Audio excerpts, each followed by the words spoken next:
On le voit, il n'est plus aveugle, il voit la lumière, il est sur le chemin. Jésus est le chemin. Il suit Jésus. Il est debout. Il devient un disciple. Il est en marche, il est en mouvement. C'est la vie, c'est la résurrection, c'est la transformation. Il peut prendre sa vie même humainement en main. Il y a une transformation qui s'est vécue. Et la première chose que j'aimerais dire, c'est que l'Évangile nous transforme. C'est que l'Évangile, elle est bonne nouvelle. C'est une bonne nouvelle. En soi, on n'a besoin de rien ajouter. C'est bien qu'on ait des écrans ici, une bonne équipe de louanges, qu'on a de la technologie et tout ça. Mais en soi, elle suffit à elle-même. Elle est la bonne nouvelle qui, en elle-même, transforme le monde. Cette bonne nouvelle qu'est Jésus-Christ humanise toute personne qui l'accueille. On devient encore plus humain dans le sens profond du terme. On devient meilleur. Il n'y a rien de plus beau qui puisse arriver à quelqu'un que de connaître Jésus-Christ et sa bonne nouvelle. Amen? Amen. La gloire de Dieu, c'est l'homme vivant, disait saint Irénée. Dieu aime quand on s'épanouit.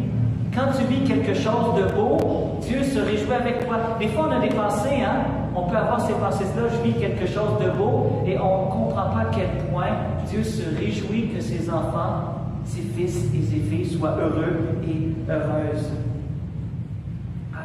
Elle est bonne nouvelle. Et j'aimerais citer le pape François qui nous parle de l'évangélisation, qui va en ce sens de ce que je vous dis là.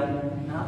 On ne peut pas persévérer dans une évangélisation fervente à moins d'être convaincu qu'en vertu de sa propre expérience, qu'avoir connu Jésus n'est pas la même chose que de ne pas le connaître, que de marcher avec lui n'est pas la même chose que de marcher à tâtons. Et là, c'est vraiment le cas avec Bartimée, hein? Que de pouvoir l'écouter ou ignorer sa parole n'est pas la même chose, que pouvoir le contempler, l'adorer, se reposer en lui ou ne pas pouvoir le faire n'est pas la même chose. Nous savons bien qu'avec lui, la vie devient beaucoup plus pleine et qu'avec lui, il est facile de retrouver un sens à tout. Si je ne suis pas convaincu que la plus belle chose qui peut arriver à une personne, même les personnes de d'autres religions, c'est de connaître Jésus-Christ et de s'ouvrir à lui, je ne pourrais pas évangéliser. Je vais le faire avec dignité. Mais quand je suis touché, comme il dit, en vertu de notre propre expérience, comme Bartimée, c'est là que ça commence à changer. Je sais que la plus belle chose que je peux apporter aux autres, c'est l'Évangile, c'est Jésus, parce qu'il rend les êtres humains plus libres, plus heureux. Amen. Amen. Voilà, la bonne nouvelle, elle est bonne. Et notre prophète Jérémie, il dit, dans notre première lecture, « Poussez des cris de joie pour Jacob, acclamez la terre, acclamez la première des nations, faites retentir sa louange. » Et on a l'impression qu'on est, quoi, c'est la fête? Mais non, ils sont en exil. Ils sont en exil, ils sont en déportation. Ça ne va pas bien. Et le prophète proclame des paroles de renouvellement, de libération. C'est ce que le Seigneur veut faire dans nos vies. Et dans notre deuxième lecture, l'Épître aux Hébreux, on nous présente Jésus comme le grand prêtre, qui est à la fois le prêtre et la victime. Il s'offre lui-même pour notre salut. Et c'est par la puissance de sa mort et de sa résurrection que nous sommes sauvés, que nous entrons dans cette vie nouvelle, comme on le voit avec Bartimée. Donc c'est vraiment la direction que nous donnent ces textes d'aujourd'hui, passer des ténèbres à la lumière. Voilà. Et donc, quelles sont les étapes que le fils de Timée, Bartimée, a vécues pour pouvoir être transformé? Tout d'abord, il crie « Jésus, fils de David, aie pitié de moi, pécheur !» Le repentir. J'aimerais ne pas vous en parler, mais c'est par là qu'on accueille la vie. Quand on commence à appeler le mal mal et le bien bien. Quand on commence à dire « Seigneur, je me suis éloigné de toi et je te demande pardon. Je me repens de mes fautes. » Pas pour être dans une espèce de jansénisme où je me tape dessus. Ah non, mais de reconnaître vraiment qu'il y a quelque chose qui me donne la mort. Et d'y renoncer. Et si je ne suis pas capable au moins de me mettre à genoux et de dire « Seigneur, pardon », c'est quand on commence à se repentir de nos fautes que la vie commence à entrer à l'intérieur de nous. Et je fais une petite parenthèse. Au début de la célébration, j'avais le sentiment que plusieurs d'entre nous avaient passé une grosse semaine. Peut-être pas beaucoup, hein? Je vois des personnes qui font des oui. Hein? Et certains portent des fardeaux à différents niveaux. Eh bien, moi, ce que je me disais, c'est pourquoi ne pas les déposer? Ça fait pas, c'est pas rapport avec l'homélie, là. Mais pourquoi ne pas les déposer durant cette messe? Et si Jésus voulait te restaurer, et si Jésus disait maintenant, il te disait, venez à moi, vous tous qui peinez et ployez sous le poids du fardeau, et je vous donnerai le repos. Donne-lui tout pour qu'il puisse reposer ton cœur et te restaurer ce dimanche. Donc je continue. Il a crié, mais il a crié. En fait, l'une des choses pour rencontrer Jésus, c'est d'avoir soif. Bartimée a crié. Il y avait des voix contraires qui lui disaient « Tais-toi! Arrête de crier vers Jésus! » Je le dis en mes mots, hein? Et lui, il criait de plus belle. Il criait plus fort que les voix contraires. Ça veut dire qu'il avait vraiment décidé de crier vers Jésus. Qui sont les personnes qui rencontrent Jésus dans l'Évangile?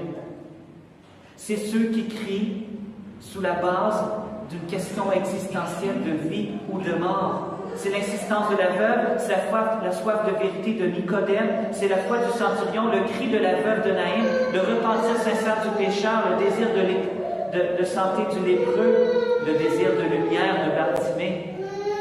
Jérémie, le prophète Jérémie, va dire « Vous me chercherez et vous me trouverez si vous me cherchez de tout votre cœur. » Tu veux rencontrer Jésus personnellement pour qu'il transforme encore plus ta vie? Est-ce que tu as soif pour plus? Pour plus. Et je l'ai dit, je pense que c'est plus clair, mais quelqu'un qui n'a pas faim, souvent n'est pas en bonne santé. Moi, ma maman, elle peut me demander, Charles, est-ce que tu as bon appétit? Si je lui dis non, ben, ça veut dire que je suis pas en santé. Ben, pas nécessairement, mais souvent c'est un indicateur. Mais si tu as faim et soif de plus, c'est que tu es en santé spirituelle. Est-ce que tu as faim pour plus d'intimité avec le Christ? Est-ce que tu cries vers lui? Saint Grégoire de Nazianze disait, Dieu a soif que nous ayons soif de lui. Je répète, Dieu a soif que nous ayons soif de lui. Donc de savoir crier vers le Seigneur. Ensuite, il proclame le nom de Jésus. Jésus, Fils du Dieu vivant. Là, je sors un peu du sujet, mais quand même, c'est au niveau de l'évangélisation.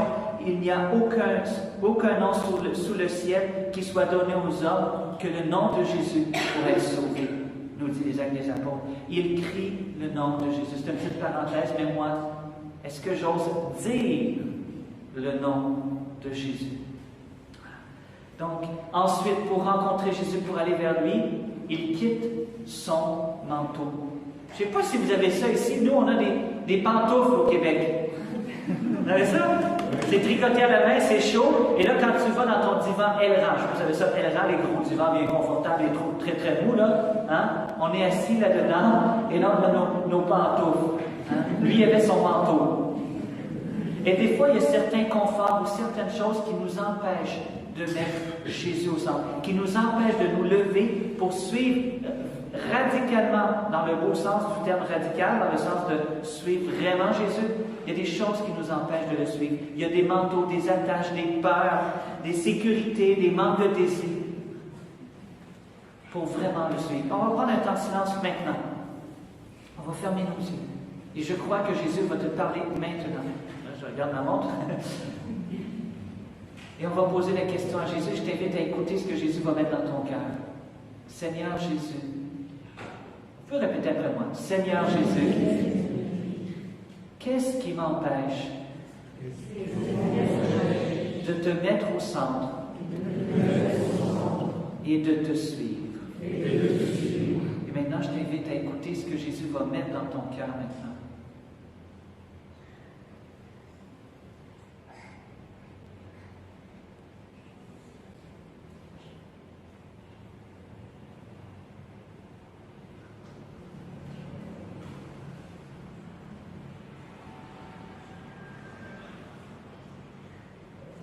Continuer l'exercice à la maison, mais déjà ça donne un indice de ce que le Seigneur t'appelle à sortir et à aller plus loin. Parce que Bartimée a fait un acte de foi. Vous imaginez, il est aveugle. Il se lève, confiance, il t'appelle et il fonce. Il fonce sur la parole de Jésus. Son seul point de repère, c'est d'entendre la parole et il se lève et il marche. C'est un acte de foi. Tu veux rencontrer Jésus? Repends-toi de tes fautes. Sors de ton manteau, de tes sécurités et fais un acte de foi. Crie vers lui parce que tu as soif. Je ne sais pas combien de temps j'ai fait, là, je voulais conclure. On peut continuer. En fait, je vais conclure parce que ça fait un mois que je suis avec vous et je voulais terminer avec mon témoignage de manière rapide qui reprend ce que Bartimée disait. Donc, on va faire...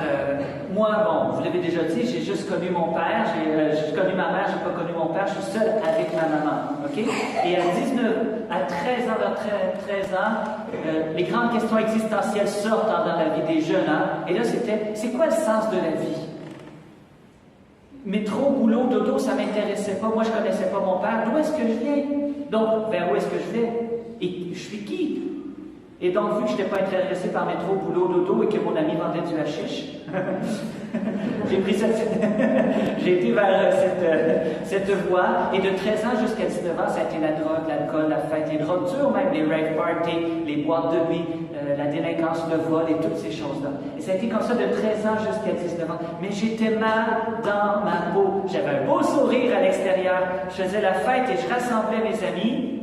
Mais à l'intérieur, c'était angoissé. C'est comme si mon âme saignait. C'est comme si mon âme était déchirée. Je n'arrivais pas encore à mettre des mots là-dessus, mais il y avait un profond malheur. Et je me souviens, ma mère m'a parlé de Jésus toute mon adolescence. Hein? Elle était croyante, pratiquante.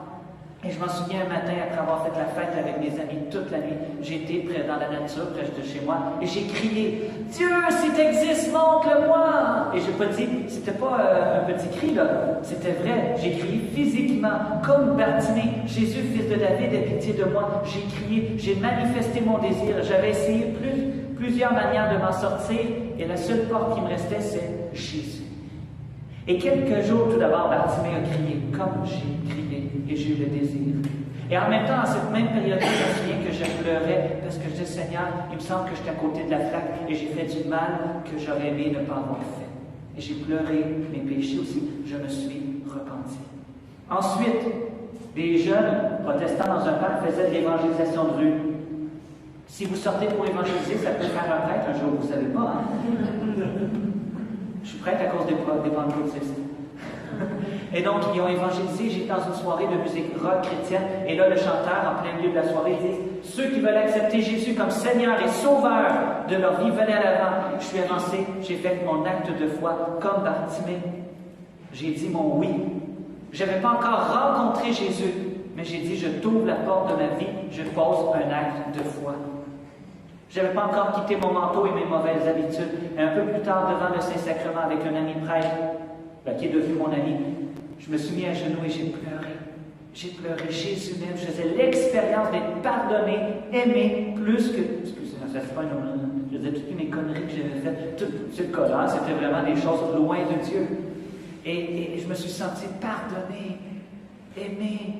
Et c'était la rencontre avec Jésus. Et dans les semaines qui ont suivi, c'est là que j'ai quitté mon manteau. J'ai rencontré Jésus et c'est là que j'ai quitté la drogue, l'alcool et que ma vie a changé. J'ai goûté à ce bonheur profond d'être pardonné et aimé comme Bartimée. Et là, je me suis mis debout. J'ai commencé à marcher sur le chemin. Amen. Amen. On a besoin de personnes qui vont évangéliser dans les parcs parce que d'autres personnes comme moi qui ne connaissent pas encore cette bonne nouvelle.